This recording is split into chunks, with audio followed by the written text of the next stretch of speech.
Bonjour à tous et à toutes, j'espère que vous allez bien et aujourd'hui on se retrouve pour une nouvelle petite critique d'actualité. Ça fait un moment quand même que j'en ai pas fait depuis ces 3 derniers mois, j'en fais moins.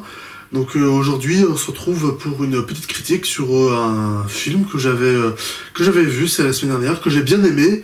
J'hésitais un peu à en parler, pas parce que j'avais pas aimé le film, au contraire, hein, j'ai trouvé ça très cool, mais juste par envie en fait, c'était pas vraiment nécessaire que j'en parle, mais au final je me suis dit que si je pourrais en parler. C'est un film qui est pas très attendu, qui va pas faire beaucoup l'actualité, qui va pas beaucoup faire parler.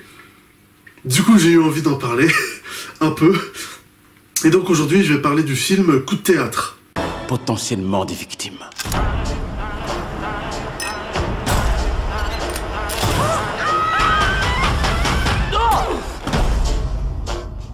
Un coup de théâtre, comme son nom l'indique, c'est un... Bon, le titre français est un jeu de mots.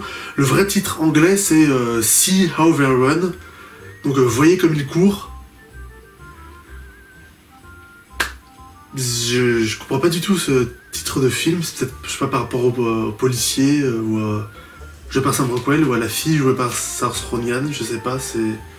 Je comprends pas le titre du film, alors que coup de théâtre, ça a beaucoup plus de sens. Parce que le film, en fait, bah, c'est un whodunit. Il y a un meurtre et il va y avoir un policier qui va enquêter pour savoir qui l'a tué, et le meurtre s'est déroulé dans un théâtre.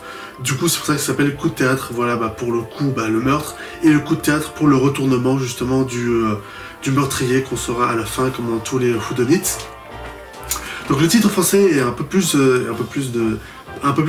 précis et un peu plus clair que le titre anglais que je comprends pas du tout. Et heureusement qu'ils ont changé ça pour un titre français plus classique et meilleur, quoi, parce que bah, avec un titre anglais pareil, je serais pas allé le voir. Avec un titre français, le titre français est plus classique, mais il marche mieux, quoi. On comprend tout de suite ce qu'on va voir, alors que le titre anglais, on comprenait rien. Mais bon, parlons du film. C'est un film, donc c'est un whodunit, comme j'ai dit, mais qui est aussi un film historique. Il faut que le film se déroule dans les années 50, du coup il y a une reconstitution de décors, costumes, voitures et tout ça pour reconstituer l'époque. Mais la particularité, ce qui va faire que ce whodunit est un peu différent des autres, c'est que c'est un whodunit sur les whodunits, quoi. C'est un film d'enquête qui parle de film d'enquête. Parce que tout le truc du film, c'est que, donc comme le titre du film indique, ça se déroule dans un théâtre. Le meurtre a lieu dans un théâtre, et dans ce théâtre, justement, il jouait une pièce qui était un whodunit, qui était une enquête, donc, qui était écrite par Agatha Christie.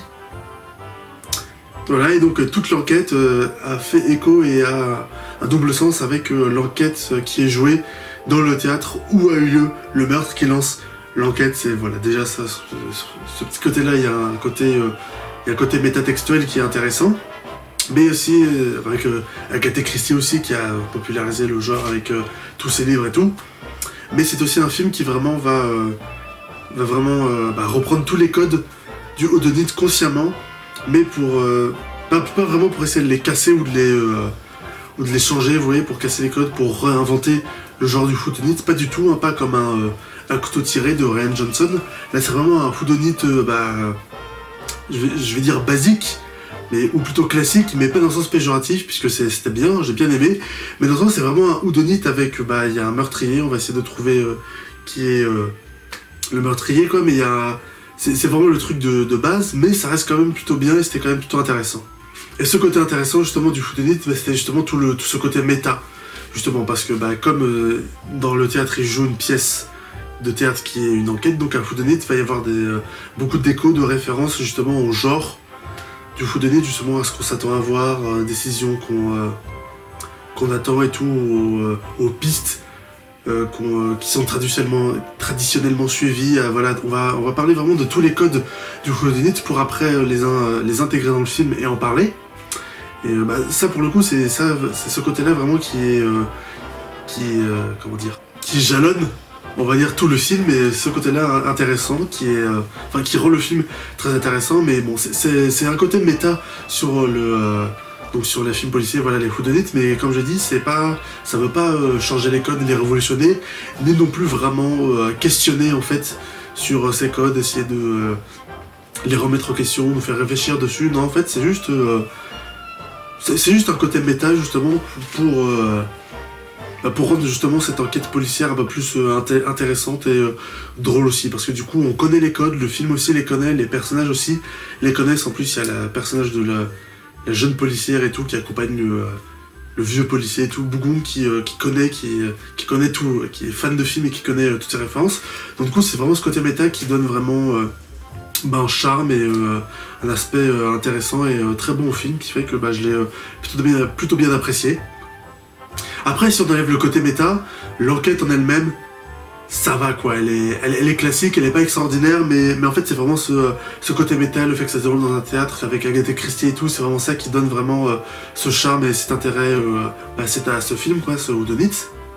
Et ça parle aussi de cinéma en même temps, parce qu'il y a tout un truc aussi au début du film où justement il y a des personnages qui parlent d'adapter la pièce de théâtre en film, donc en plus d'être méta sur le genre du Whodunit avec le genre du théâtre aussi, puisque en soi le genre du Whodunit comme l'a écrit Agatha Christie, c'est dans l'écriture, c'est quelque chose de très théâtral quoi, avec un meurtre, avec tous les personnages tous les suspects qui sont réunis dans un endroit fermé, donc très propice au théâtre justement, où t'as le tueur qui continue à tuer les gens, puis à la fin t'as tous les suspects qui sont réunis dans un seul endroit où pendant 20 minutes c'est une grande scène de dialogue où on révèle tout le secret de tout le monde. C'est dans l'écriture, c'est très théâtral quoi, c'est huis clos et tout, ça fait très théâtre.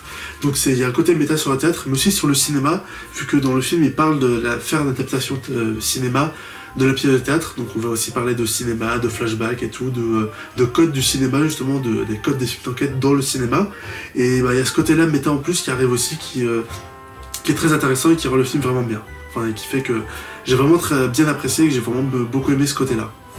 Niveau personnage, ça passe, quoi, c'est pas transcendant, mais ça reste plutôt bien, sauf pour le personnage de Saoirse Ronan, qui joue, comme on voit dans l'annonce, qui joue l'acolyte un peu de l'enquêteur Bougon et tout, un peu body movie. C'est vraiment elle le personnage qui ressort et que j'aime le plus dans le film, parce que c'est le personnage le plus expressif, quoi, le plus... je vais pas dire joyeux, mais juste le personnage le plus expressif, quoi. C'est le personnage qui, comme je l'ai dit, elle est fan de films, elle est fan d'enquête policière, du coup, elle pense toujours avoir la bonne solution et tout, parce qu'elle dit, ah, c'était comme ça dans tel film et tout, donc elle est très dévouée à son travail, elle prend toujours des notes et tout. C'est un personnage qui est très fun et qui est très expressif, et moi j'aime bien ce genre de personnage-là, et j'ai dit, c'est l'acolyte du personnage de l'enquêteur, donc on pourrait croire que c'est l'enquêteur, le personnage principal, et elle, c'est le second rôle, mais non, en fait, c'est vraiment... c'est elle l'acolyte, en fait c'est vraiment les deux personnages, il y a vraiment deux personnages principaux quoi, c'est vraiment elle et le flic joué par Sam Rockwell, et c'est vraiment elle que je préfère quoi dans le film. Elle est vraiment très fun, très cool, très expressive, elle est géniale en fait, j'aime beaucoup. Sinon pour parler de mise en scène aussi, c'est bien, le truc qui va être très intéressant, c'est qu'il y a une très grosse utilisation dans le film de split screen, pendant tout le film justement. Il va y avoir beaucoup de split screen, et c'est vraiment ça qui va donner aussi son charme et son intérêt au film et à la mise en scène. C'est le truc de mise en scène qui a été utilisé dans ce film, c'est les split screen qui servent justement, déjà c'est des split screen qui sont principalement horizontaux, donc comme ça quoi. Et ces split screen qui vont très souvent servir pour montrer plusieurs points de vue sur une scène, donc par exemple des personnages qui avancent pour essayer de s'échapper, ou sur une révélation, vous voyez, où on va montrer justement en split screen plusieurs points de vue de cette révélation avec différents angles de caméra pour justement donner un peu plus d'impact à cette scène, ou montrer, ou donner, ou créer simplement un petit effet de révélation et tout, un petit effet dans les scènes. Et c'est des trucs qui marchent très bien justement, cet effet de split screen justement, c'est un truc qui est plus trop utilisé de nos jours quoi dans les films, donc là on a voir beaucoup dans ce film qui servent vraiment le film et sa mise en scène.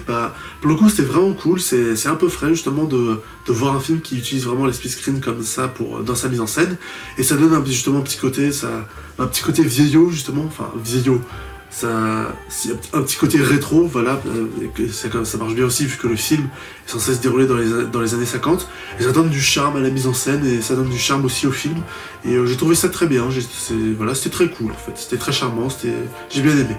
Voilà donc petit film d'enquête, coup de théâtre, méta et tout, bien comme il faut, qui était très bien, très amusant, qui marchait bien. Oui, j'ai oublié de le dire, mais c'est aussi un peu une comédie, hein. Il y a de l'humour et l'humour marche beaucoup pour le coup. Pour le coup, ça m'a beaucoup fait rire, j'ai bien rigolé. Et oui, c'était vraiment un bon petit film d'enquête et tout, méta, c'était vraiment très bien, voilà, et je vous le recommande chaudement. Et voilà, cette critique est à présent terminée. N'hésitez pas à la liker si ça vous a plu. Et dites-moi dans les commentaires ce que vous en avez pensé. Partagez-la sur les réseaux sociaux et abonnez-vous pour ne pas manquer les prochaines vidéos. Salut!